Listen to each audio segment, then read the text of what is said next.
Hi everyone! So, first of all, gusto ko munang batiin tayong lahat, na Happy Pride Month. This is June, I am recording this June 2024. And sa wakas, na-retrieve ko na rin yung aking YouTube channel. Yung, yung password ng YouTube channel ko. Kaya, hindi ako masyadong nakapag-upload. So, um, life is um, life is still continuing. I'm still on hormones, but um, unfortunately, may nangyayari sa katawan ko kaya hindi ako makapag anti-testosterone. So, estrogen lang ang nai-inject ko.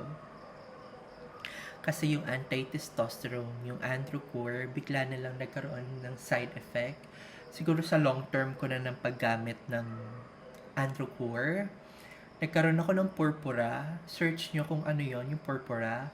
It's like parang mga petechiae or rashes na sign na um, nagpuputukan yung mga blood vessel mo. And also, nung nagpa-blood test ako, nagtataasan yung mga blood component ko like my RBC, may hemoglobin, ang taas-taas, even nag-ano na ako, yung hematocrit ko ang taas din. So, yung platelet ko, mataas din yung platelet ko. I have never been to my endocrinologist after that. But I stopped the Androcur, taking Androcur. Kasi medyo natatakot ako kasi sumasakit ang ulo ko. So, I think na ito na yung prone sa blood clotting. So, because Androcur is like Dayan. Wag natin maano. Dayan, ang generic name ng Dayan is cyproterone acetate. Even you search it, cyproterone acetate. And Androcur is cyproterone acetate din. Kung tutuusin, mataas nga ang dose ng cyproterone acetate ng Androcur kaysa sa Dayan. Okay? So they are both androgen blocker or testosterone blocker. Na if you will read the side effects or adverse effect, it can cause blood clotting. So, in-stop ko muna. And then I am looking for an alternative for that kasi hindi hiyang sa akin yung Hiles or Aldactone kasi hindi nag-stop akong umihi for a day. Wala akong output because I was taking that anti-testosterone. But the good thing about that, bumalik yung aking libido. I am enjoying now time with myself, Kasi wala naman akong partner. So, yun. Still, I'm injecting my estrogen. Pero may progesterone din akong ini-intake. There are studies na it can be a form of testosterone blocker if you have progesterone, if you are taking progesterone. So, yun. Napakahigpit ngayon ng schedule ko. I am working at night. I am doing my nursing job every Monday. Right now, 2 days na akong duty sa ospital. So, minsan nangungulang talaga tayo sa tulog. And sometimes, stress. Stress ako ngayon. And because it's Pride Month, sabi nila, yung nangyayari sa QC ngayon it is not a celebration lang. It is a tawag dito, rally para sa karapatan ng LGBTQA IA+++. Okay? Kasama na tayo mga trans dito. But you know, on my own perspective, I as a trans, at ang daming ko napapanood na tungkol sa issue sa mga transgender. I don't want to belong. Dahil I am 34 years old, turning 35. I'm at peace. I don't have a lot of friends. I don't have any friends na trans or part ng LGBT. I don't belong in a community as far as I am hindi ko sa itinatakwil yung community, but hindi lang nagkakaroon ng pagkakataon na magkaroon ako ng chance na, magkaroon ako ng kaibigan na taga-LGBT, maging active sa mga activities ng mga LGBT. I wish I could. But right now, I am 34 years old. Sobrang dami kong responsibilities.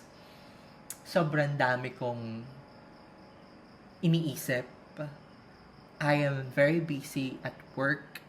And kapag nakakapanood ako noon, hindi ko na ina-absorb. And if you will ask me personally about if trans woman is a woman, if papatol ba ang isang straight guy sa isang transgender woman, if pwede bang mag-CR ang transgender woman sa girl CR, kung iisipin lang lagi natin yon, mabibirindi lang tayo at hindi tayo makakapag-focus sa transition natin, because the transition is very stressful.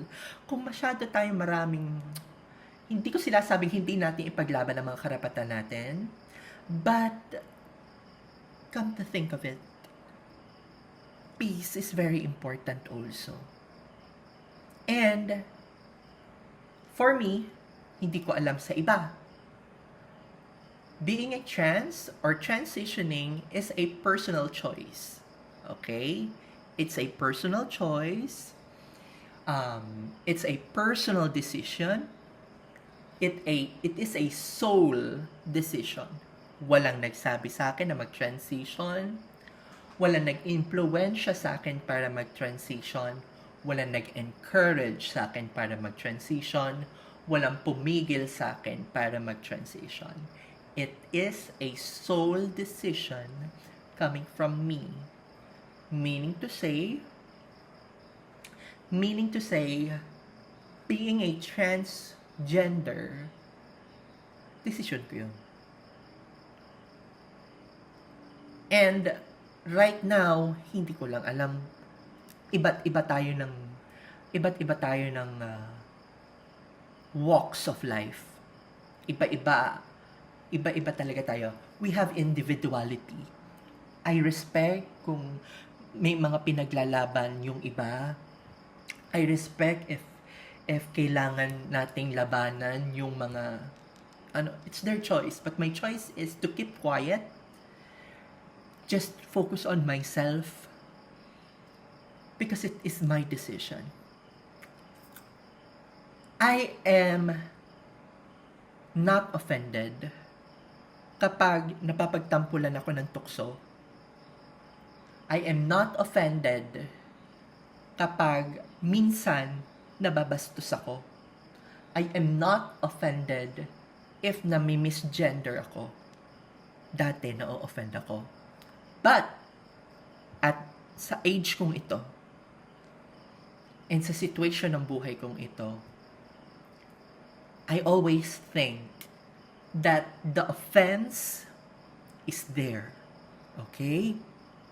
The offense is there, but the choice of being offended is my decision. Gets nyo? Meaning to say, yung pangungutya, nandyan na yan. Yung panja-judge, nandyan na yan. kahit siguro magtago ako, mag-closeted uli ako, nandiyan na yan. But, to be offended is a choice. I chose to be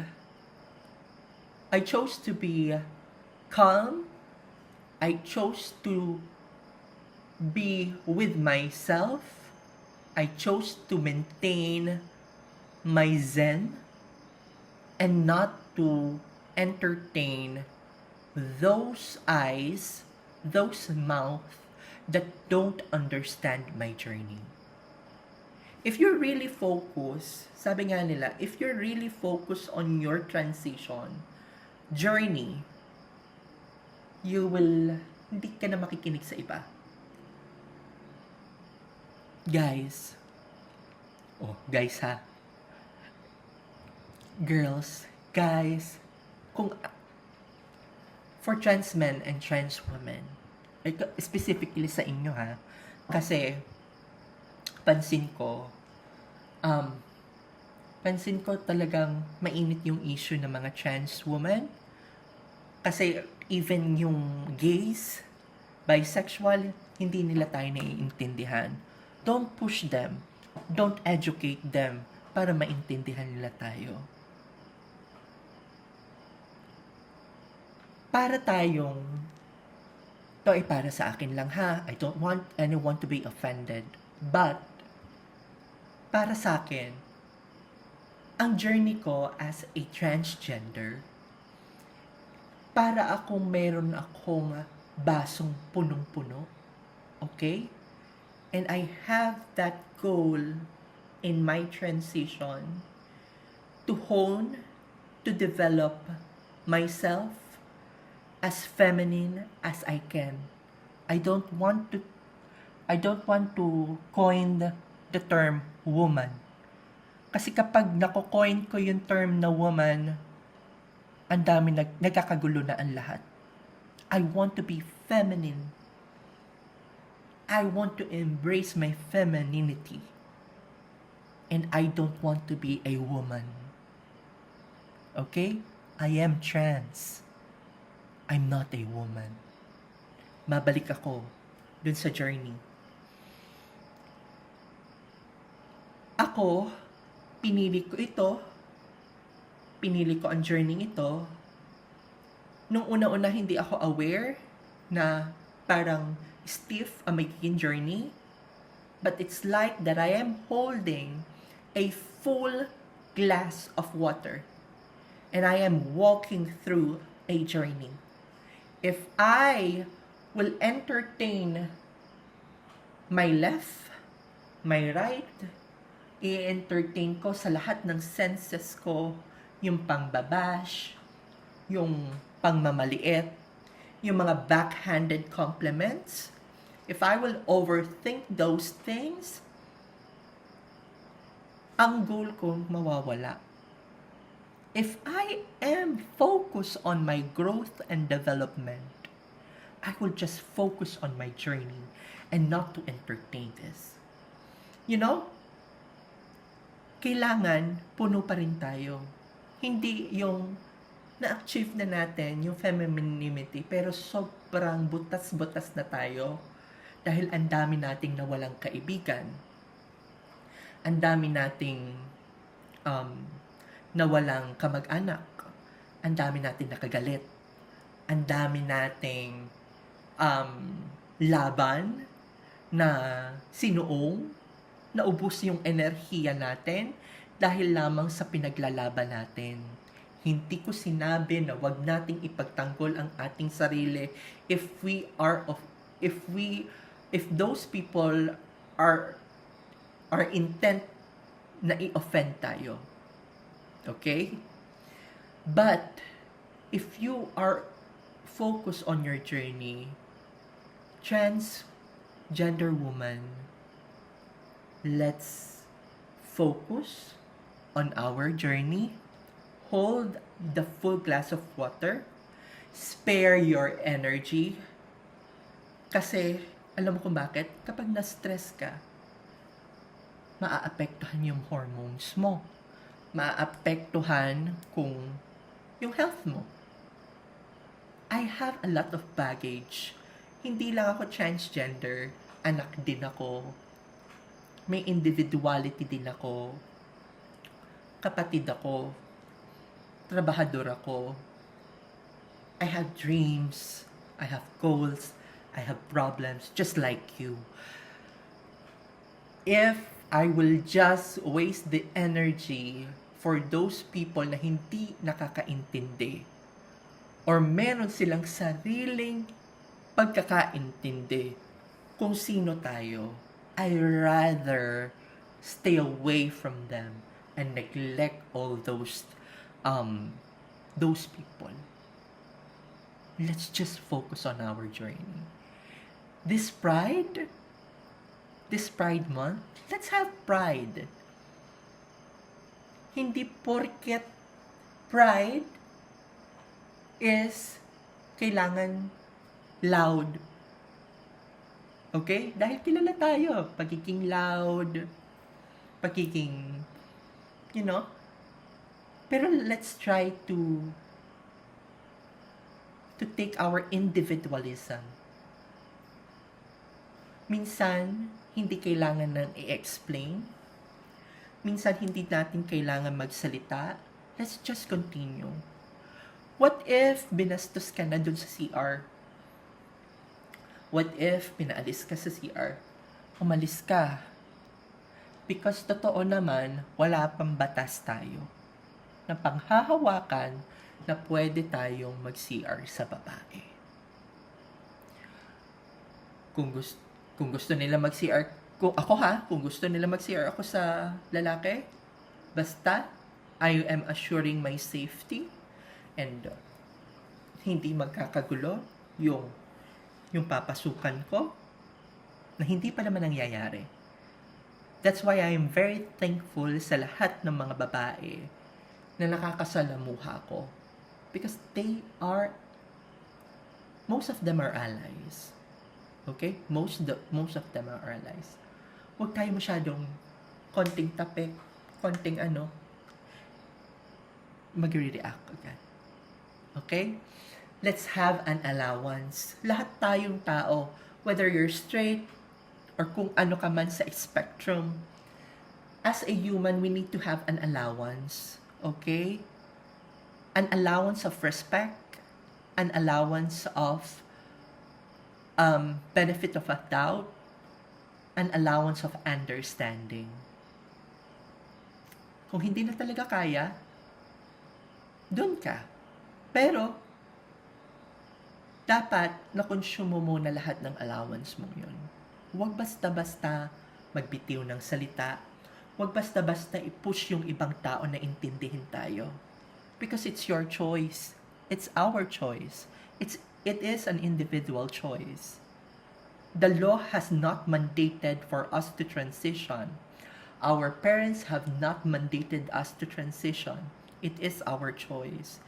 And if it is our choice, it is our responsibility.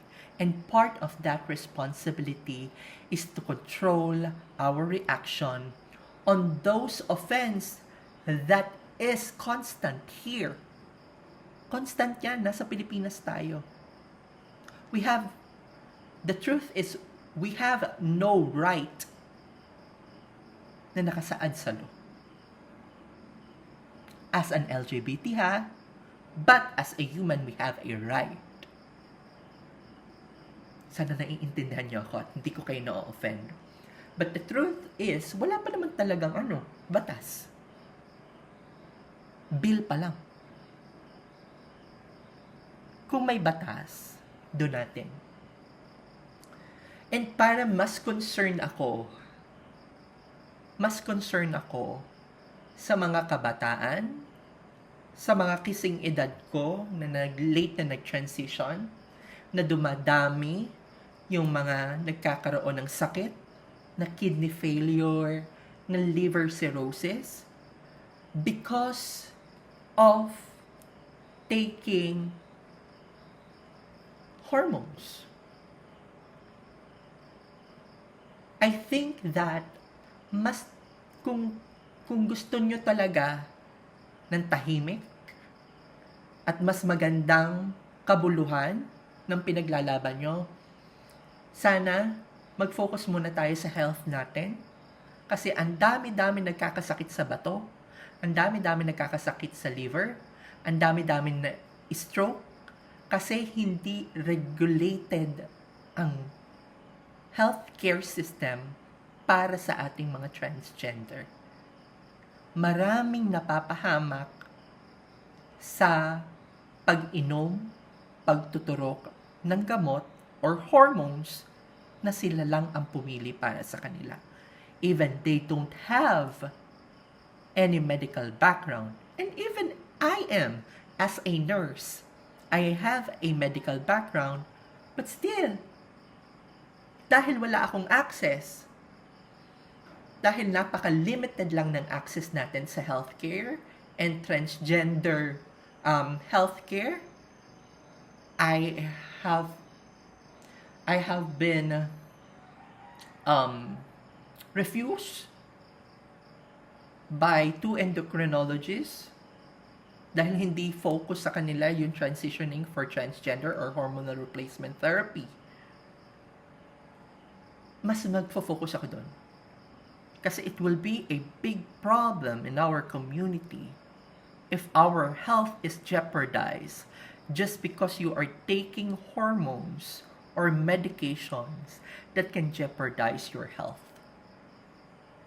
I think it is more important. And also, it is also important for us transgender na i-guide yung mga bata minor de edad. Okay? I have a strong belief that minor should have no access in hormonal replacement therapy.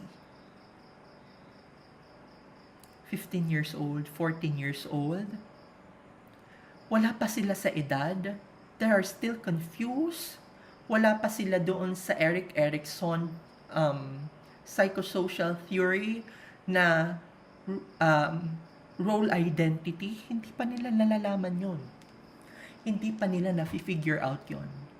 And what if nirestrain nyo na sila sa kanilang puberty? Yung pag-develop ng secondary sex characteristic. What if gusto pala nilang maging straight, maging bi, or maging gay man? They want to reproduce. They wanted to have a real orgasm. Hahayaan ba natin yon? I think it is more important na i-guide ang ating community as a trans na first na mag-focus tayo sa health. Because transitioning is part of our health. Pangalawa na lang siguro yung mga CR, yung kung papatulan ka ba ng lalaki, kung na-offend ka ba, na nami-misgender ka. If you want to really transition safely, we need to regulate our access in healthcare delivery system. Yun lang ang napansin ko. Kasi ako, hirap na hirap din ako maka-access. Right now, nagtitake ako ng hormones, hindi na siya yung bigay ng endocrinologist ko. And I am afraid. Kasi dalawa ng endocrinologist yung nag-refuse sa akin. Because they are not focused on hormonal replacement therapy for transgender. And there is no specialist. There are limited specialists for us. Na ako, na taga-probinsya, pupunta pa ako ng Manila para maka-access ako. So I think, kung ako ang nasa katayuan, kung maririnig nyo man ako, mas magfo-focus ako sa healthcare delivery system. Mas ipaglalaban ko na ma-regulate yung mga medication access sa healthcare team, sa mga doctors, para sa transgender. Pangalawa na yung paggamit ng CR. Discrimination? Yeah, lagi na rin yan. Pero mas mahalaga pa rin, nasa pinakababa pa rin, nasa ground pa rin ang health natin. Huwag nating intayin na sobrang dami nating magkasakit because nagtitake tayo ng high-risk medication in a long run. That's it. Happy Pride. Nakakalungkot.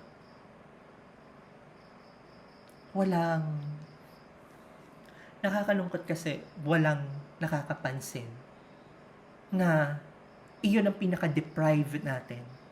Hindi porket nakakabili ka ng pills, hindi porket nakakabili ka ng hormones sa Shopee, sa TikTok. Regulated na yan. We are deprived of healthcare, of access in healthcare. There's no specialist